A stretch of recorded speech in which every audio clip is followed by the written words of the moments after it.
In this section, I will talk about the issue of labor trafficking in Canada in more detail and identify some of the common red flag indicators. Labor trafficking, also known as forced labor, is the control and exploitation of a person for their labor or service, usually through force, threats, and deception. Labor trafficking includes situations of debt bondage, forced labor, and involuntary child labor. In Canada, common types of labor trafficking include situations where people are forced to work in homes as domestic servants, farm workers who are coerced through violence as they harvest crops, or factory workers held in inhumane conditions with little or no pay. Annually, Canada brings in nearly 1 million temporary foreign workers to fill the ever-growing gaps in the labor market. Recent focus groups with migrant workers conducted by the Canadian Centre to End Human Trafficking and key service delivery partners found that 60% of migrant workers surveyed in Ontario were not aware of their labor rights. And this is just one of the systemic reasons why migrant workers are targeted for this kind of abuse. So what does labor trafficking mean for the victim? They may be forced to work in unsafe conditions for little or no pay. They may endure abuse, threats, and violence in the workplace. They may be told lies about police and immigration officials, and they may have loved ones back home who are threatened. There are two main ways that labor trafficking is typically occurring in Canada. First, through bonded labor or debt bondage, which is a widely used method of entrapping and exploiting people. Victims become bonded laborers when their labor becomes the means of repaying a loan or service. The value of their work is always greater than the original sum of the money that was borrowed. However, they continue to accrue interest on this loan. Or they also incur additional costs with no means to ever repay the original sum. And so it's sort of a vicious cycle. Forced labor is a situation where victims are forced to work against their will under the threat of violence or some other form of punishment, where their freedom is restricted and there is a degree of control and ownership that is exerted by the employer. In Canada, labor trafficking victims can be exploited for labor trafficking after they arrive in Canada under legitimate pathways like the Temporary Foreign Worker Program. But often the foundational aspects of this exploitation begin in a person's home country, where they are often recruited under false pretenses, or they incur large debts to come to Canada. Upon arrival, they may be met by a facilitator who then takes them to a job site. And unfortunately, what was promised in terms of wages, responsibilities, protections, and accommodations are vastly different.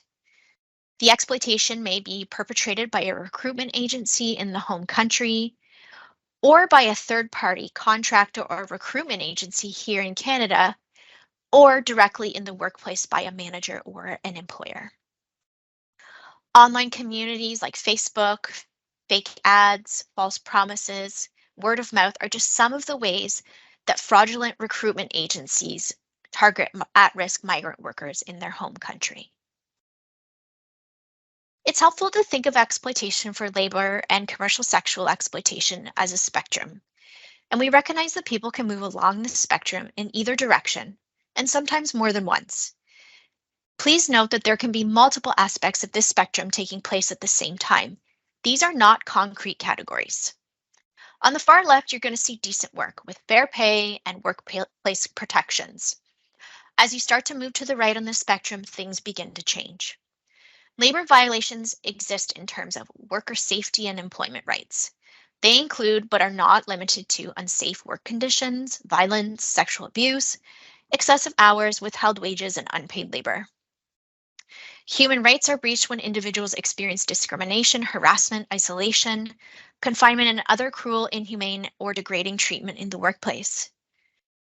Criminal code violations occur when employers commit crimes such as taking and withholding a worker's passport and identification, practicing fraud and extortion, making threats, or subjecting their workers to violence, harassment, or other physical and sexual abuse.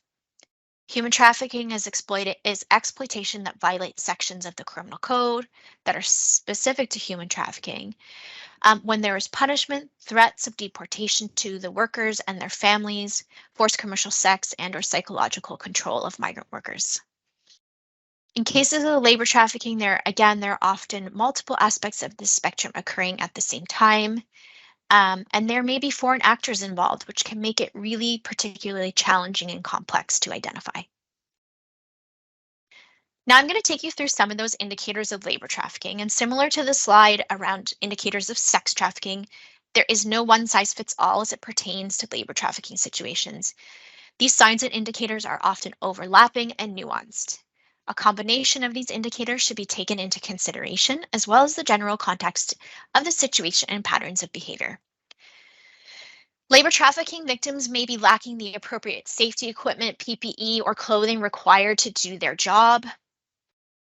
They may be unable to come and go freely from their workplace or living quarters. They may be escorted at all times or escorted in when they are in community. They may be forced to work overtime with little compensation or no compensation at all.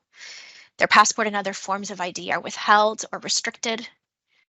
They may express fear and intimidation through their facial expressions or body language. Someone else may be speaking on their behalf and conducting their business for them. There may be visible signs of abuse and fatigue. They may be underpaid or not paid at all. They may have large sum portions of their pay going to unjustified and illegal fees. So we know that there are low rates of reported labor exploitation in Canada, and there are a number of intersecting reasons for why someone who's being exploited for forced labor may choose not to report or get help. For example, they may lack immigration status in Canada and fear being deported to an unsafe situation in their home country. They may have an employer-specific work permit, and they may be threatened with blacklisting and feel like they have few options, or they don't know what their options and rights are here in Canada. They may be isolated and face cultural and language barriers to accessing assistance. They may have a distrust of public institutions, or they may have received direct threats to themselves, their colleagues, or loved ones. Human trafficking in Canada is occurring at alarming rates, and yet you may be wondering why a person who is being abused and exploited cannot just walk away or leave the situation. Again, there's a number of overlapping intersecting reasons for why someone simply cannot just leave. For example, a potential victim may have a trauma bond with their trafficker, which is a strong psychological and emotional attachment that can produce really confusing feelings of love and loyalty for the abuser. They may be in an intimate or familial relationship with the trafficker and feel a sense of loyalty and love. Traffickers often lie and manipulate victims into believing that they'll get in trouble if they seek help, or that no one will love them or believe them if they come forward.